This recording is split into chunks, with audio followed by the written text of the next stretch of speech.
अथ श्रीनृसिंहस्तुतिः।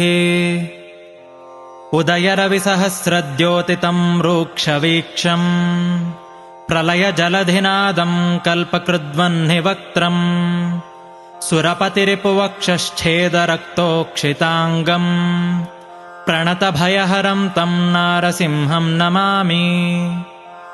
प्रलयरविकरालाकाररुक्चक्रवालम् विरलयदुरुरोचीरोचिता शान्तराल प्रतिभयतमकोपात्युत्कटोच्चाट्टहासिन् दह दह नरसिंहासह्य वीर्याहितम् मे। सरसरभसपादापातभाराभिराव प्रचकितचलसप्तद्वन्द्वलोकस्तुतस्त्वम् रिपुरुधिरनिषेकेणेव शोणाङ्घ्रिशालिन् दह दह नरसिंहासह्य